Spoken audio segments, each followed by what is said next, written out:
buenos días y bienvenidos a una nueva edición de Panorama. Dani, cuéntanos cómo está el panorama el día de hoy.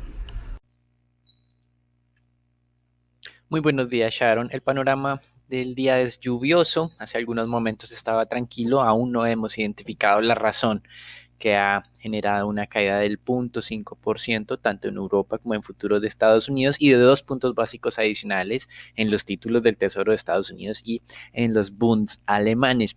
La noticia del día ha sido muy temprano la revelación de que las mediciones preliminares de PMI del sector servicios europeo muestra un freno total a la recuperación de este sector. Es una medición hasta ahora preliminar, solo los primeros 15 días del mes de agosto, pero pues también viene de la mano de las nuevas restricciones para el sector turismo por los contagios del COVID. El PMI manufacturero no le fue tan mal. Sí, su ritmo de recuperación se moderó, pero continúa en terreno positivo, pasando de 52.7 a 51.7. Mercados accionarios que ayer comenzaban con descensos del 0.5%, finalizaron con ganancias. Standard & Poor's, por lo tanto, cerró ayer nuevamente muy cerca de los máximos históricos. Hoy, como mencionábamos, por algo que aún no se ha identificado plenamente, están abriendo con descensos cercanos al 0.6%, lo mismo que está ocurriendo con el Eurostoxx 600. Desde el punto de vista corporativo solo llama la atención lo siguiente. Esta semana tuvimos la nueva marca histórica del Apple, superando una capitalización de mercado de 2 trillones de dólares. Eso ocurrió hace cerca de 2 jornadas. Pero hoy lo que mencionan todos los medios tiene que ver con el récord histórico del precio de la acción de Tesla, superando los $2,000 por acción. Hace ya algunas semanas el mismo presidente de la compañía, Elon Musk, había manifestado que el precio de la acción estaba un poco alto, estaba más bien, digamos, preocupantemente alto. Esto en referencia de quien es el mismo presidente de la compañía, pues no deja de ser llamativo. La capitalización de mercado de Tesla, que ya superó, creo que ya todas las automotrices en el mundo, alcanzó los 373 billones de dólares. Está a menos de 30 billones de un gigante como Johnson Johnson.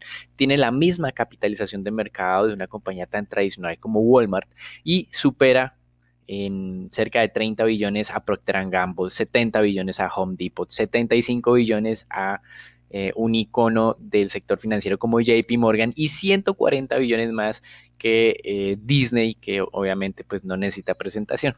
Morgan Stanley asegura que el mercado debe estar descontando algo más que la producción de vehículos eléctricos para, digamos, que esta valoración tenga sentido. Algunos expertos en temas de tecnología afirman que la flota de vehículos que tiene Tesla en los Estados Unidos ya podría brindar un servicio más costo eficiente que lo que hace Uber y de alguna manera podría abrirse un nuevo segmento de mercado para esta compañía. Así que digamos que hay diversas especulaciones. Puede que ocurra lo mismo que por ejemplo en Facebook, que en su momento en la emisión no veamos un mayor valor de lo que era una típica red social, y luego vimos las adquisiciones de WhatsApp e Instagram que le dieron un aire adicional, más todo lo que ha venido ocurriendo en temas de publicidad. Lo mismo pues puede haber ocurrido con temas de Google, que se ha venido ampliando otras líneas de negocio, de la misma Amazon, que ahora con el tema de Amazon Web pues se ha venido alejando del simple negocio del retail y ha venido avanzando en otro tipo de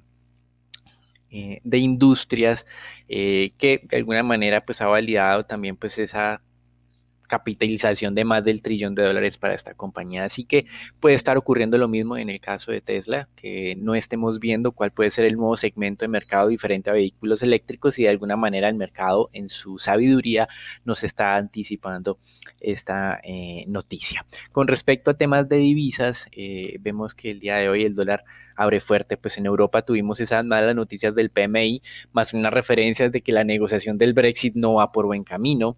El director o el representante del Reino Unido en las negociaciones, el señor David Frost, manifestaba que había existido pocos avances en las rondas de negociación de esta semana, pero tal vez lo más preocupante fue la postura de quien es el jefe de negociadores por parte de la Unión Europea, Michel Barnier, quien fue directo advirtiendo que era muy poco probable que alcanzaran un acuerdo con sus pares del Reino Unido. Mientras tanto, las monedas de América Latina se mantienen en mínimos recientes, con un índice LASI de 42.10. Como mencionábamos, el de XY viene presentando desde finales de julio un rango o un canal lateral de negociación que a comienzos de esta semana parecía que estaba siendo superada hacia la baja y que el día de ayer estaba recuperando esos niveles que iban de 93.8 a 92.5. El nivel actual del DXY es de 93.2. Con respecto a materias primas, el petróleo descendió más o menos hasta hace unos momentos, eran 50 puntos básicos. Obviamente esto que no hemos identificado que ha llevado los mercados abajo lo está afectando aún más. Aramco canceló una inversión de 10 billones de dólares en una planta de refinación en China precisamente por los menores precios de los combustibles y estamos viendo pues un difícil momento para todas las compañías en términos de refinación. Hemos visto que esos márgenes se han comprimido de manera importante y que varias refinadoras han cerrado sus operaciones. Con respecto al mercado de renta fija, las tasas de descuento de tesoros a 10 años no continuaron aumentando luego de que tuvimos esas importantes emisiones de tesoros a 10, 30 y 20 años. De hecho, ayer hubo una emisión a 30 años, pero de menor escala de títulos indexados en la inflación en los Estados Unidos fueron solamente 7 billones de dólares con una tasa de corte de menos 0.27%. Sí, escucharon bien, menos 0.27% indexado a la inflación a 30 años. Así que el sacrificio de los inversionistas continúa siendo incremental. Es la primera vez en la historia que un corte a 30 años pues termina en niveles negativos. Y retomando esta parte que mencionábamos nosotros de Tesla y los comparativos frente a Johnson Johnson, el día de ayer Johnson Johnson, que es una de las dos compañías que siguen siendo consideradas AAA en los Estados Unidos, colocó 7.5 billones de deuda para financiar la adquisición de una farmacéutica por 6.5 billones. Se realizaron emisiones a diferentes plazos, pero para que tengan referencia, a 5 años el cupón fue del 0.55%. Esto no es bono soberano, es bono de una compañía considerada AAA en Estados Unidos. Y la emisión a 40 años fue del 2.45 en cupón. Para finalizar, unas noticias en América Latina, la contracción de la economía peruana fue del 30%. No solamente ha sido una de las peores de la región, sino también del mundo para el segundo trimestre de este año. Y en México, las noticias son un poco más positivas. Las contracciones de las ventas minoristas para el mes de junio, comparado al mismo mes del año 2019, fue de solamente el 17%. En mayo, la comparación fue del 24%. Así que el día de hoy amanece nuevamente con retrocesos en los mercados accionarios. Veremos si nos hace lo mismo que ayer, que se revirtió ese comportamiento negativo y el Standard & Poor's cerró nuevamente cerca de los máximos históricos. Y también tenemos fortalecimiento del dólar, descenso del mercado petrolero y descenso en las tasas de negociación de los títulos de renta fija de referencia. Eso es todo por ahora. Los dejamos con Sharon, Nicolás, Daniela y Raúl para la información del mercado colombiano. Buenos días, gracias Daniel. Para el panorama local, en primer lugar, en el debate que se lleva a cabo en el Congreso sobre el presupuesto general de la Nación para el 2021, el gobierno reveló que tendrá como principales fuentes de financiación, en primer lugar, 152 billones por impuestos, seguido de 64 billones en créditos, también una parte de 8 billones de excedentes financieros y dividendos de empresa, estiman 12 billones de disposición de activos, también en recursos del balance y 700.000 millones en rendimientos financieros, reintegros y recuperación de cartera. Por otra parte, Bancoldex, junto con el Ministerio de Comercio, Industria y Turismo, pone a disposición de las MIPYMES del país dos líneas de crédito por 400.000 millones que se suman al portafolio por 1.5 billones que el banco ya ha desplegado para las empresas afectadas por la pandemia, con el fin de impulsar las inversiones que apunten a su modernización y así lograr el aumento de su productividad y mejorar el acceso a crédito de las industrias creativas y culturales. Ya en otros temas, Campetrol publicó un informe de taladros correspondiente al mes de julio, donde en este documento el número de taladros activos en Colombia durante este mes se ubicó en 55 equipos. Esto representa 60.9% menos que el julio de 2019 y frente a este mes de junio se ve una importante recuperación de 22% en el número de taladros activos. Es importante resaltar que esta coyuntura de precios más bajos que el año 2019 y de restricción a la movilidad de personal han impedido que se lleve a cabo gran cantidad de las operaciones de la industria. Si bien ahora vemos una estabilidad en los precios y los nuevos protocolos de bioseguridad empiezan a materializarse una ligera tendencia al alza. La consolidación de esta dependerá del comportamiento del precio del Brent y de las medidas para frenar la propagación del COVID-19 en el país. Y ya para finalizar, según información revelada por Bloomberg, Colombia vendió 2/3 de sus reservas de oro en un solo mes, semanas antes de que este metal llegara a niveles récord. En junio, el país vendió 1.8 billones de sus lingotes, según informó el Banco de la República. Esto equivale a 67% de sus tenencias a finales de mayo. El oro ahora representa alrededor de 0.4% de las reservas internacionales de Colombia, lo que se compara con cerca de 77% en Venezuela, 42% en Bolivia, 9% que es en Argentina, 4% en México, 3% en Perú y 1% en Brasil. Esto sería todo por las noticias de Colombia. Los dejo con Raúl que nos cuente qué pasó en la jornada anterior en el mercado accionario local. Gracias, Dani. Por parte del mercado accionario local, el Colgap se sigue viendo impulsado por esas valorizaciones en los mercados internacionales, lo que ha generado un mayor apetito por las acciones locales, acercándose gradualmente a los 1.200 puntos.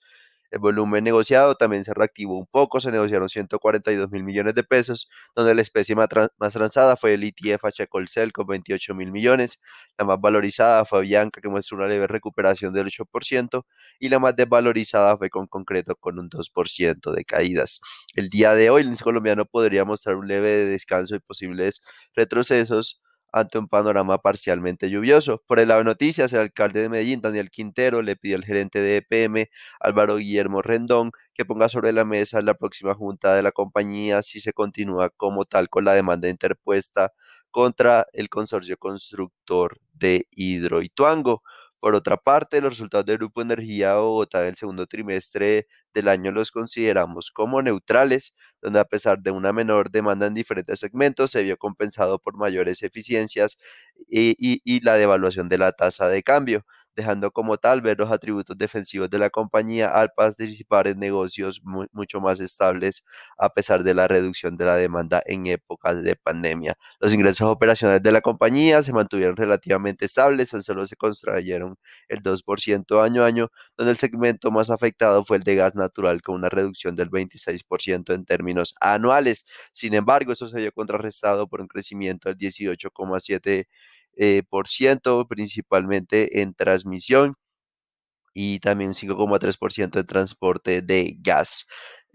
A su vez, también teniendo en cuenta, se vio favorecido por el aporte de Electrodunas de 90.000 millones de pesos y un ingreso diferido por diferencia en cambio obtenido de unos 100.000 millones de pesos. A su vez, destacar principalmente que Codensa y Emgesa, a pesar de una menor demanda, se vio favorecido también en parte similar a lo que pasó con Celsia por el incremento de los precios de energía en bolsa.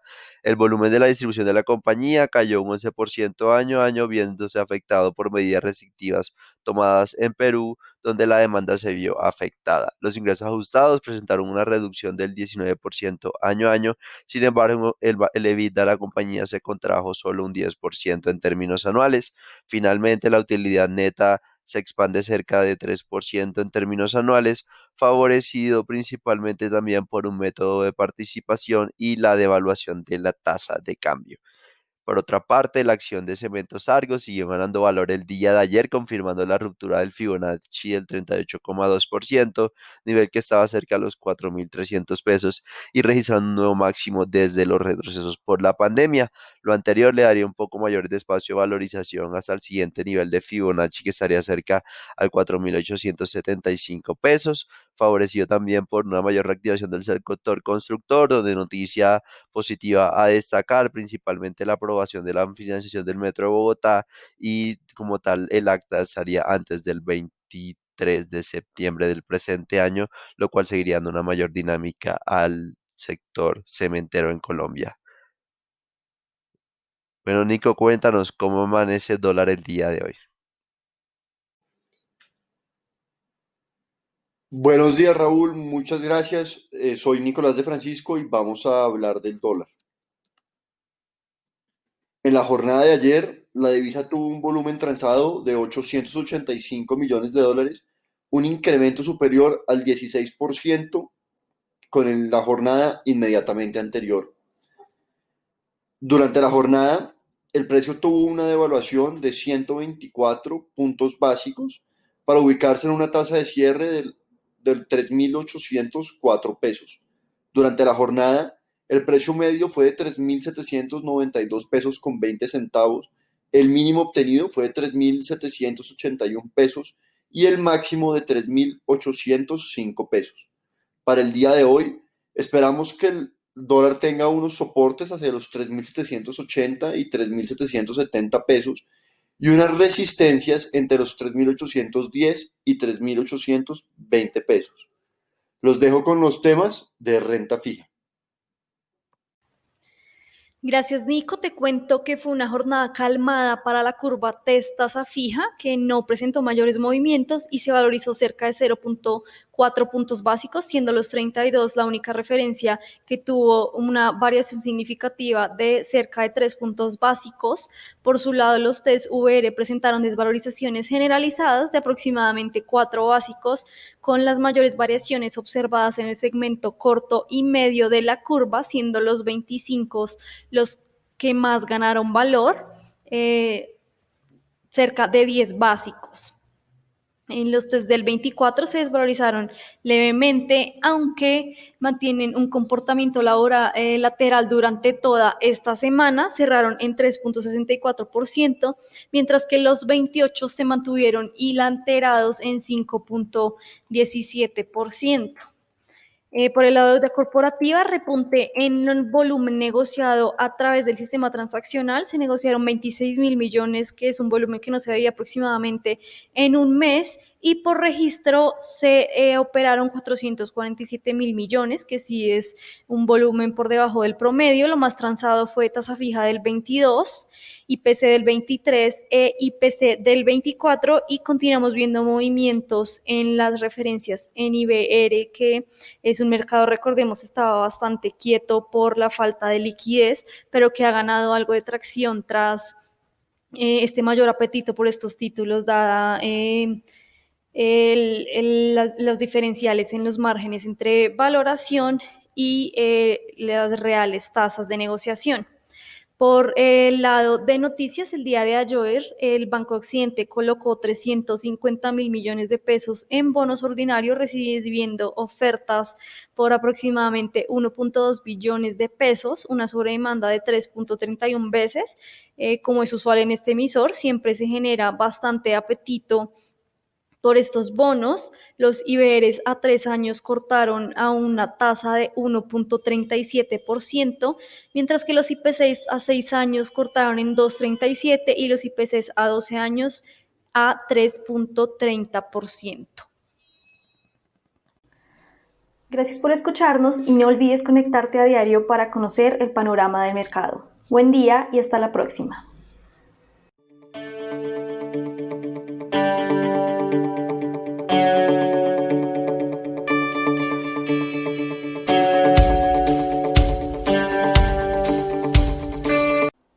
El contenido de la presente comunicación o mensaje no constituye una recomendación profesional para realizar inversiones en los términos del artículo 240.11.2 del decreto 2555/2010 o las normas que lo modifiquen, sustituyan o complementan.